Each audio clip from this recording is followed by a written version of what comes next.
So let's move on a little bit to, I know you touched on your mother's influence and empowerment of who you are today, but who else was influential in the person that you are today? For me, I like to give, obviously, Dolores Huerta, Cesar Chavez, Malcolm X, Frederick Douglass were some that I read their stories and I always feel inspired. Are there some that you can share with us so we can maybe go back and learn about them?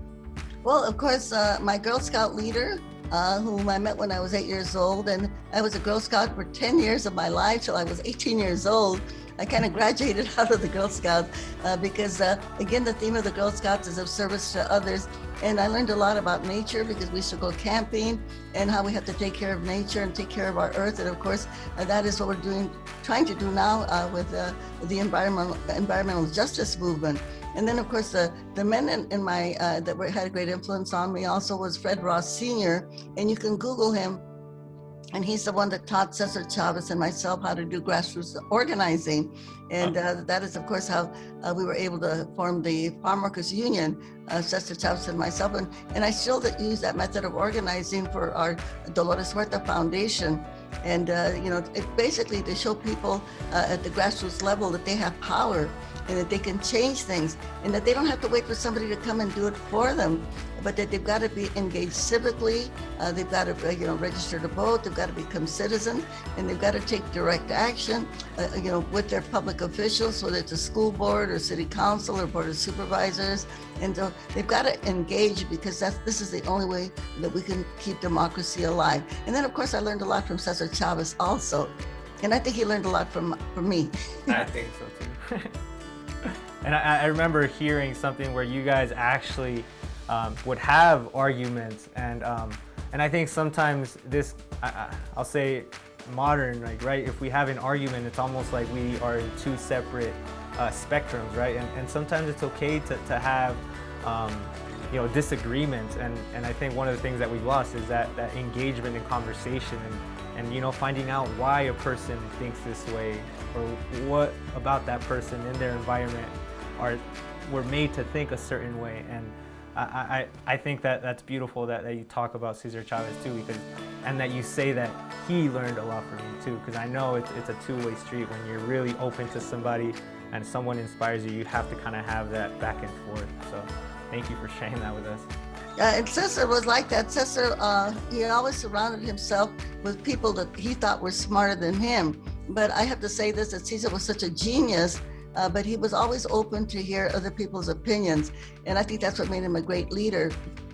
And not only that, but also he believed in bringing people up. He did not, you might say, crowd or try to own whatever he knew. He shared it with everybody because the whole idea about doing grassroots organizing is to empower other people. This is what grassroots organizing is all about.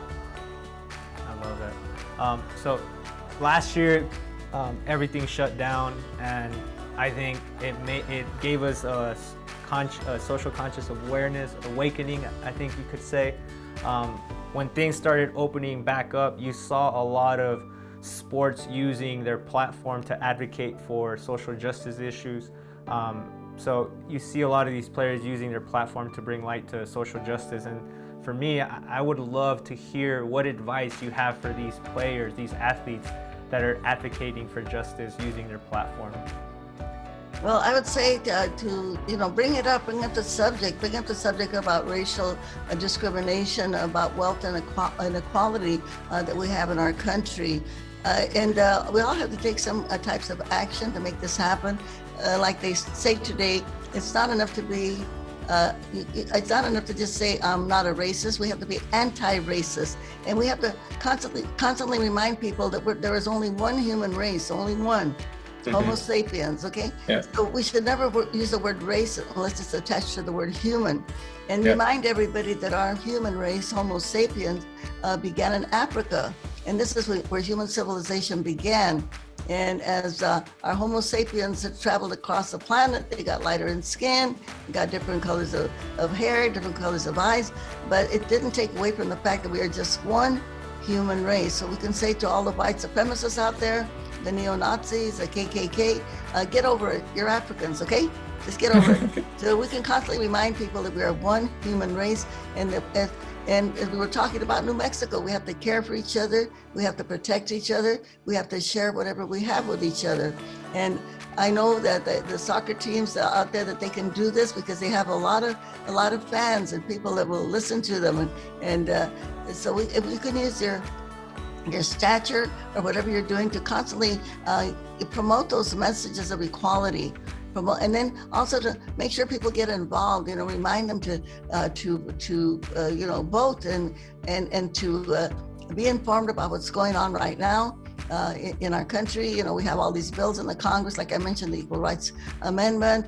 We have S1, which is a bill where they're trying to suppress the vote. Like if people in Texas, okay, right there, so close to New Mexico, they're trying to keep people in Texas from being able to vote absentee ballots. And my dad was an assemblyman in the state of New Mexico. And so being civically engaged and voting has always been part of our family tradition. And we want this to be part of everybody's family tradition. So if we can ask people to promote that also, that would really be great. Yeah, thank you for that. I think, the idea that, again, we attach ourselves to one form of identity, and again, sometimes it's good to bring that sense of community, but when we're trying to divide and, feed, like, especially for the topic of white supremacy, it's to belittle people, and that's where, I think a lot of these injustices are happening. But thank you for sharing that aspect of and one more thing, one of the things that I always ask people to do when I speak is to ask them to send an email to their senator about the Equal Rights Amendment, to make sure that they fight for it and help pass it. And I think if all of the members of the soccer teams could do that, it only takes a few minutes. Michael Moore, the film documentarian, he says when you wake up in the morning, we wash our face, we brush our teeth, and then we call our senator. I love that. I think this video that we're doing right now could be a call to action. And one of the things that I'm very proud of being in this team is that our brand is, you could say, is very aesthetically pleasing, right? I think the people behind the cameras are doing such an amazing work, but no brand is inherently good or bad. It's just how you use it. And so from the get-go, Peter Trevisani, our CEO and president, our head coach, Troy Lezane, were very adamant about using this platform to create positive outcomes for all New Mexicans. And so I think with your voice saying that this is a call to action to write to your senators, I think we could use this piece to kind of try to get people to activate and do that. Like you said, maybe we can use it that'll be a habit. When you wake up, you brush your teeth, wash your face, and call a senator. I love it. So I wanted to touch on, I think you have schools that are named after you, a few in California. I'm sure you have a few here in New Mexico. You have a street named after you here in Albuquerque. The only one that intersects with Cesar Chavez, I believe, in the whole country. That just recently opened, I think. And there are murals throughout the city.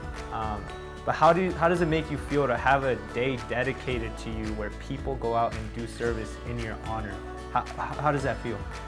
Well, of course, I feel very blessed, but I also like to remind everyone that I stand on the backs of all of the people out there that have been organizing, many of them during the strike that we had out here for the grape workers, many of them, and the lettuce workers, by the way, since they're from Salinas, that many of them went to jail, many of them were beaten, 5 of them were killed.